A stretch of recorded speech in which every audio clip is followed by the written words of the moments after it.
Imagine for a moment that your life is meaningless. Imagine that life, existence, the universe, this reality is cruel, unforgiving, and worst of all, inexplicable. Now imagine how you would feel in the face of such a discovery. How do you feel knowing that everything you do means nothing? That when you die, you are gone, and that's it.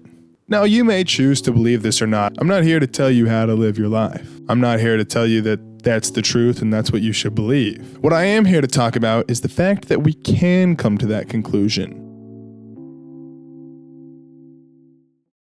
As far as I'm aware, no other species really comes to that conclusion. No other species really is able to think as deeply as we are. I will admit that I may be misguided on that perception. If anybody knows or is more informed about this subject, whether or not animals are as deeply conscious as we are, please let me know, because I'm probably misinformed. But from my current understanding and from my personal anecdotal evidence, it seems like we, as humans, the hyper-intelligent brain that we have allows us to experience a deeper form of consciousness.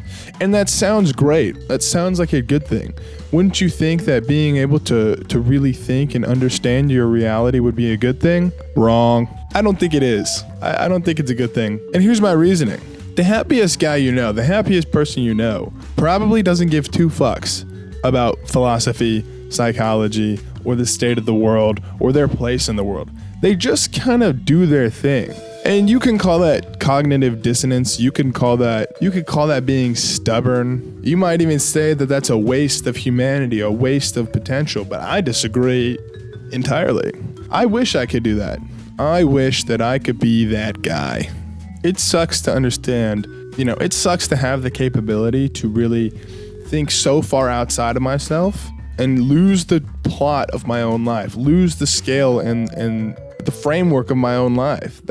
I hate that I can do that. As much as I hate that I can do that, I also love being able to be such a critical and deep thinker. I don't know that I would, after experiencing this, it would be weird to not have it. But at the same time, if I'd never experienced it, like if I was just born a monkey, that would be great, because I would never know. Sure, I would never know the good, but I would definitely not know the bad, and I think that's a lot more powerful. I think we have a tendency to have more of an aversion to bad than we do a preference for good. But that's besides the point. You hear that the secret to happiness and to being fulfilled is just to stay in the present moment and all of that, and that's great and all, but it sucks that that's not the default, that I have to force myself to do that, to stay inside my own head and inside my own timeline and reality. Like I have to force myself to just be present. And I think that's annoying.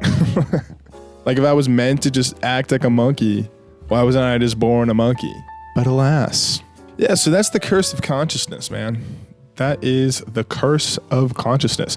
There's a lot of great that comes from it. There's a lot of good, like ethics and morals, the fact that we're able to determine, the value of life and all that. That's great. That comes with its own. Like, everything comes with, but everything's a two-sided coin. Like ethics and morals. Where do you draw a line on life?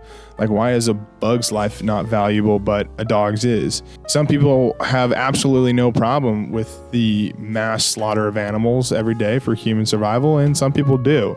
Yeah, I guess if I had one message, it would be: you can go too far. You definitely can go too far. I went too far. And once you go too far, I think it's a lot harder to come back. It's not impossible, but it's a lot harder to come back. Like, if you want to ask the deep questions, why am I here? What's my purpose? Go for it, man. But don't expect there to be an answer, because there really isn't.